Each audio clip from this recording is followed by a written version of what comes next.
In this week's Mom Matters, we're focusing on a crucial topic that affects many mothers, postpartum depression. It's a journey that can be overwhelming, and often moms don't know where to turn for help.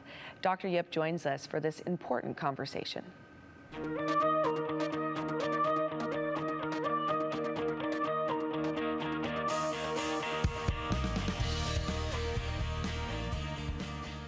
Today, I really would like to talk about postpartum depression.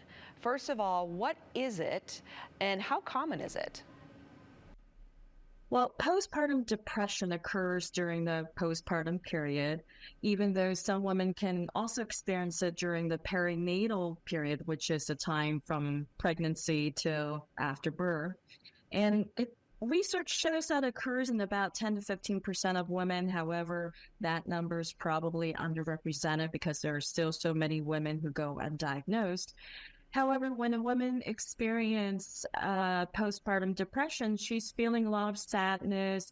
It could also come across as irritability and frustration because she just doesn't have the mental bandwidth or emotional availability to care for her newborn and be able to tackle all the demands that are on the woman during new motherhood. Mm-hmm. And Dr. Yip, I'm going to bring a little bit of my own journey with this to the table here, just to give some perspective, I think, for some of our viewers. So with my first pregnancy, I did not have postpartum, but I did have a really great support system and a wonderful community surrounding me, helping me with the birth and the raising of my first child. My second child, though, a very intense situation. I had a very demanding job. My husband was traveling with his career. We moved away from family, so all my family was out of state, and I also already had a younger little human that I was taking care of in addition to now this newborn. I did experience postpartum depression. So curious to know, what causes postpartum? Is it 100% just hormonal? Is it hormonal and environment? Is it just kind of this perfect cocktail of everything coming together?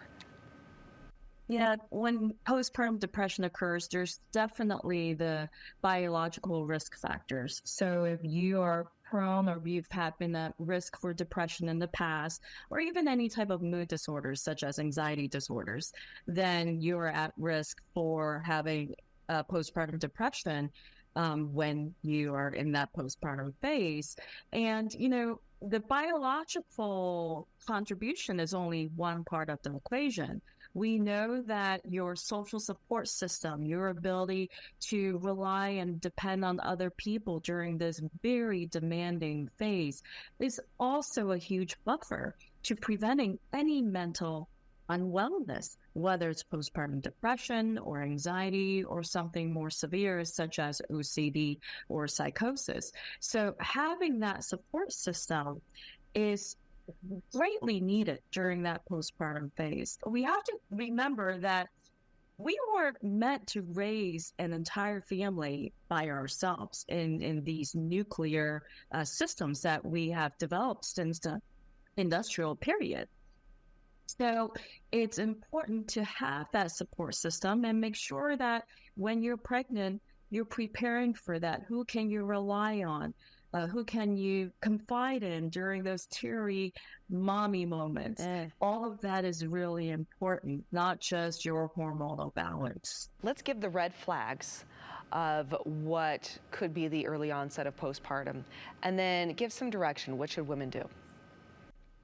Anytime that you're feeling like you don't have the emotional bandwidth for the care of your newborn, you don't want to attach or bond with the newborn, you feel completely not just energy depleted, however, emotionally and mentally depleted, you aren't sleeping well or you're sleeping too much, you feel like your appetite has changed, and you just don't take pleasure in motherhood completely, then it's time to seek help.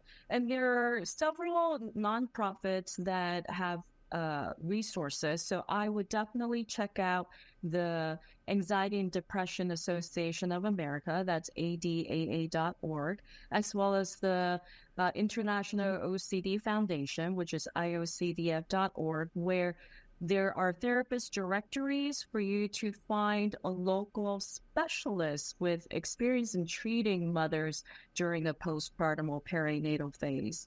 And then I'm also starting my Stressless Mama community, and I'll be starting my new series on the Stressless Mama on my Stressless Life podcast. So you can always find me on dryip.com as well. Wonderful. Dr. Yip, again, thank you so much for your guidance and support for our moms.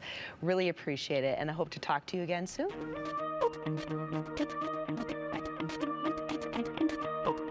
KTV